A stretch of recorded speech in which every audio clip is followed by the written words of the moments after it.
Ya, Dana itu bisa menempatkan ya, kadang dia bisa sebagai kakak, kadang bisa sebagai adik.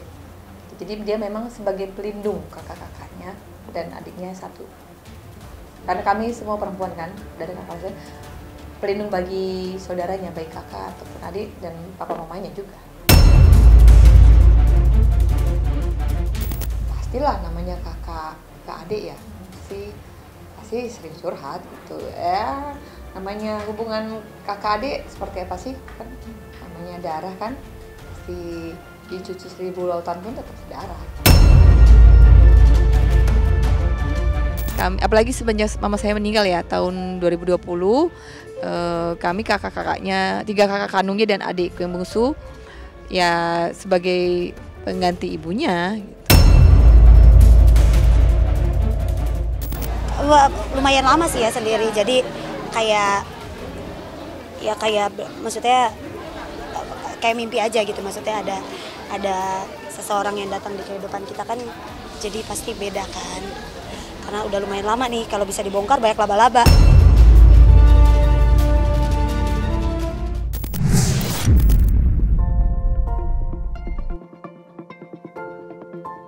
Menelisik lebih dalam perjalanan kisah asmara antara pedangdut kenamaan Ayu Ting Ting dan Letu Fardana yang sampai saat ini masih terus menggulirkan tanya di kalangan masyarakat luas.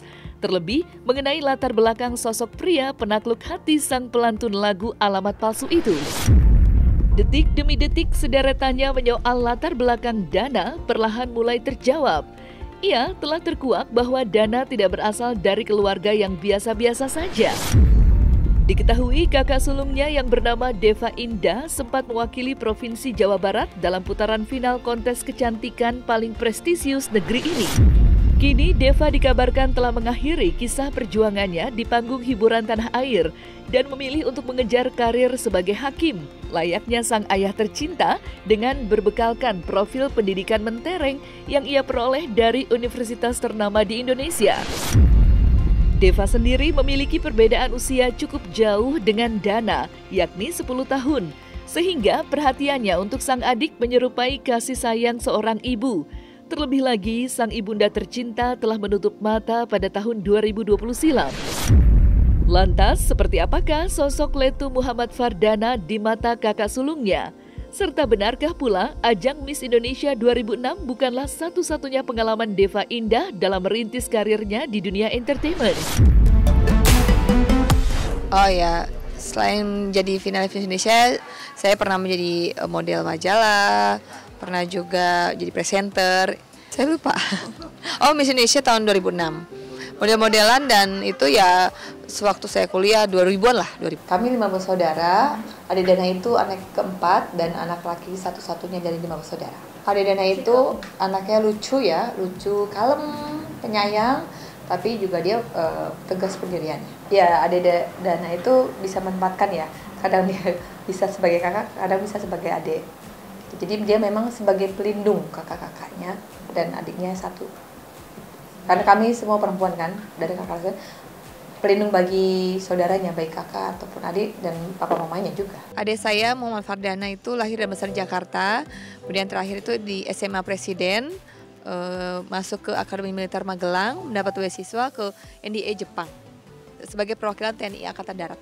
Sepengetahuan saya, adik saya Dana itu setelah dari pulang ke Jepang, bertugas di daerah Jawa Timur, kemudian ditugaskan lagi ke Papua, dan sekarang terakhir di daerah Jawa Timur juga. Iya, papa mama saya memang suruh kejarlah ilmu setinggi langit seperti itu. Sebagai anak tertua ya, yang dulu saya timang-timang gendong-gendong, saya masih ingat betul rambutnya ikal, kemudian bibirnya merah, selalu senyum gak henti-henti, anaknya lucu, kalem, pelindung kami, kebanggaan kami, keluarga bakal Indonesia. Ya, yang pasti apapun itu kami dukung lah. Pastilah namanya kakak adik ya, pasti sering curhat gitu ya. Namanya hubungan kakak adik seperti apa sih, kan namanya darah kan, pasti dicuci 1000 lautan pun tetap darah. Enggak sih, kalau untuk masalah pasangan kami semua kalau sudah sampai pilihannya ya silahkan dipertanggungjawabkan masing-masing. Kan kita yang menjalani. Enggak ada sama sekali. Saya juga nggak kenal Ayu Ting Ting. Tuh tahunya suruh ngelamar, ya sudah saya bilang. Ya itu tadi saya bilang, saya nggak bisa banyak ngomong gitu. Yang jelas mungkin emang ini udah jalannya Allah aja. Jadi memang udah waktunya Allah kasih yang terbaik. Kan Allah yang maha tahu kan, tahu yang terbaik buat setiap umatnya gitu. Jadi ya saya bersyukur yang jelas. Nggak nyangka juga, tapi yang jelas bersyukur dan senang alhamdulillah. Itu yang bisa saya kasih tahu untuk saat ini. Lumayan lama sih ya sendiri, jadi kayak maksudnya kayak mimpi aja gitu, maksudnya ada seseorang yang datang di kehidupan kita kan, jadi pasti beda kan. Karena udah lumayan lama nih, kalau bisa dibongkar banyak laba-laba. Iya, karena kan sebelumnya kan saya nggak pernah terbayangkan untuk bisa seperti itu kan, gitu. Jadi kayak ngerasa kayak mimpi nih gitu. Ternyata Allah nih jawab doa-doa saya selama ini gitu. Jadi alhamdulillah dikasih. Jalani, nikmati dan syukurin aja. Amin, amin, amin. Doain aja. Ya doain aja yang terbaik pastinya. Senang banget, alhamdulillah bersyukur. Doain yang terbaik buat anak saya. Terima kasih banyak.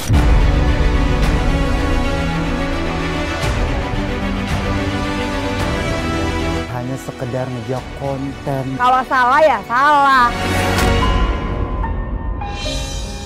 Bisa berlatih. Saksikan bersama saya Vista Putri pukul 18.00 hanya di Cumi. Visit di cumi-cumi.com.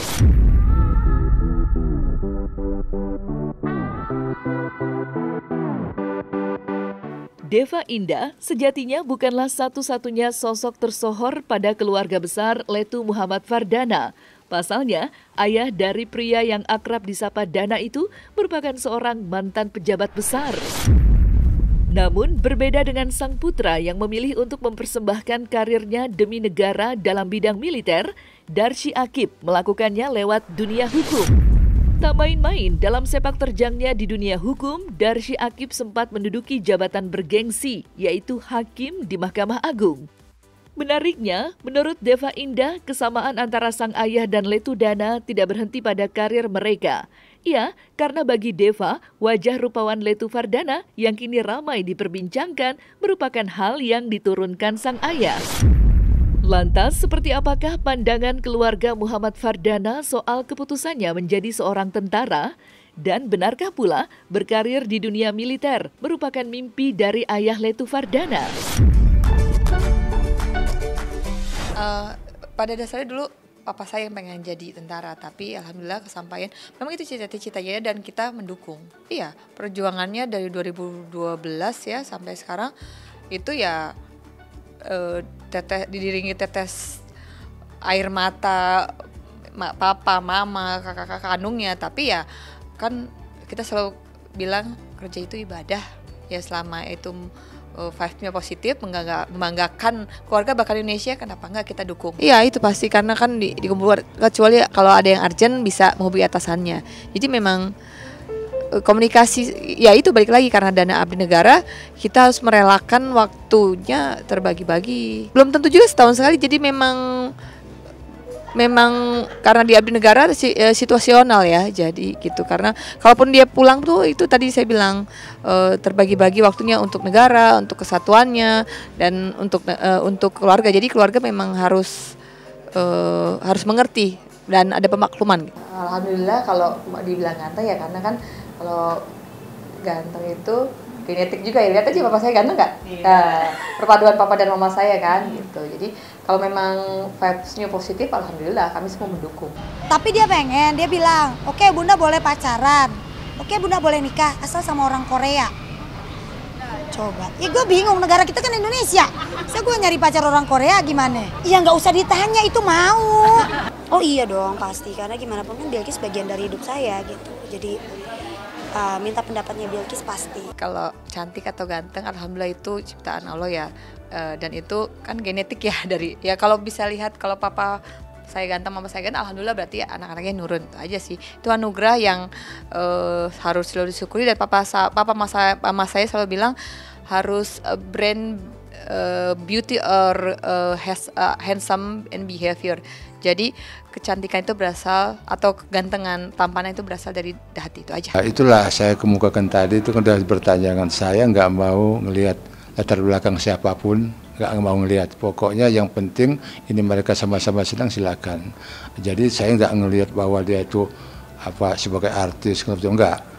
Yang penting mereka cocok, ya saya ini terusin dah. Yang namanya yang mereka mau nikah mereka kan, ya kita dukung aja. Kalau kita halang-halangin juga nggak benar. Emang sekarang kan harus sesuai masing-masing kan, sama-sama kedua pihak kan. Senang ya monggo kan. Nggak ada sama sekali.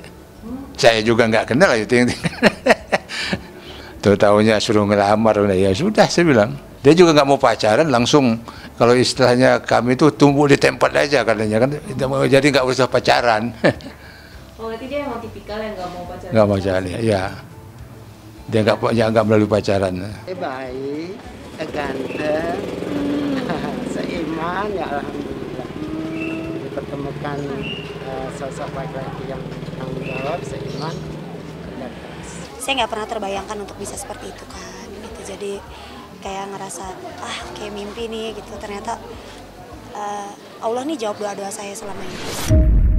Cinta itu mempertemukan. Hal itu bisa membuat seseorang sampai ke titik terendah dan tergelapnya. Cinta itu menyatukan. Mereka tahu nggak hal-hal lain di luar itu? Hal-hal apa yang saya lakukan untuk Lesti? Cinta itu memisahkan. Kalau orang tua gua pada akhirnya tidak menganggap gua anaknya lagi. Bahkan kadang cinta itu juga meninggalkan. Satu saat gua kenapa-napa, dibunuh misalnya. Anak saya nikah, kenapa yang jadi walinya itu bukan saya? Tapi satu hal yang pasti, cinta itu punya kekuatan. Alvin in Love, cinta untuk semua.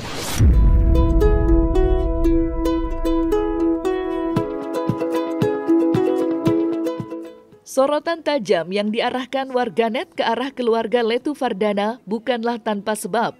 Bagaimana tidak, sosok yang diduga merupakan ibunda dari Dana diketahui kedapatan menjalankan ibadah umroh di Tanah Suci bersama dengan kedua orang tua Ayu, yaitu Ayah Rojak dan Umi Kalsum.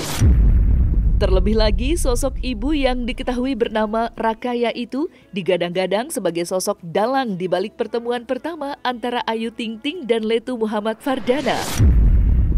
Namun belakangan, tanda tanya besar yang menggerogoti benak netizen tentang siapa sosok itu pun akhirnya terjawab dengan tuntas. Iya, sosok Rakaya ternyata merupakan ibu sambung dari Letu Fardana. Sedangkan sang ibu kandung telah menghembuskan nafas terakhirnya pada tahun 2020 silam.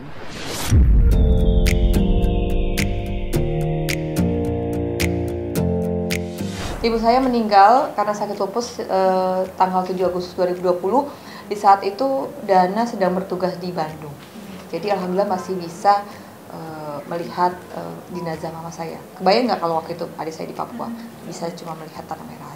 Sedang kebetulan lagi terjun payung di Bandung.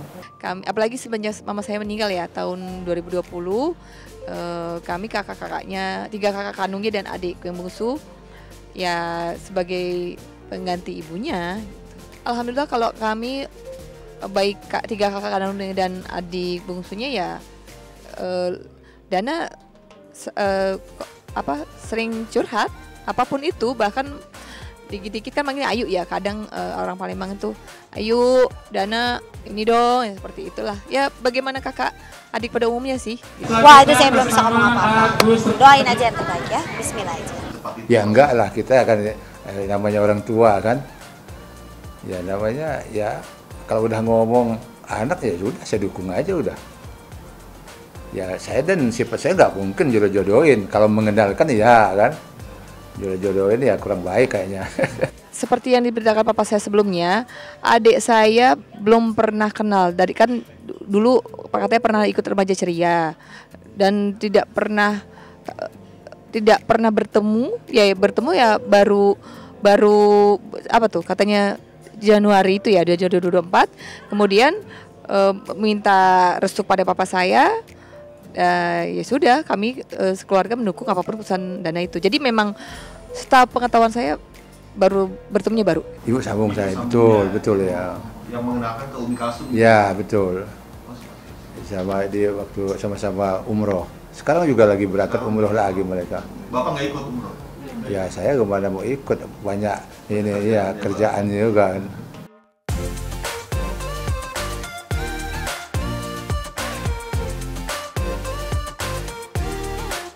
Nah, selesai sudah Cumi Lovers. Saksikan terus Cumi Camp In-Depth, kabar lengkap, mendalam, dan akurat dari narasumber terpercaya. Dan jangan lupa untuk like, subscribe, dan juga share channel YouTube Cumi Cumi.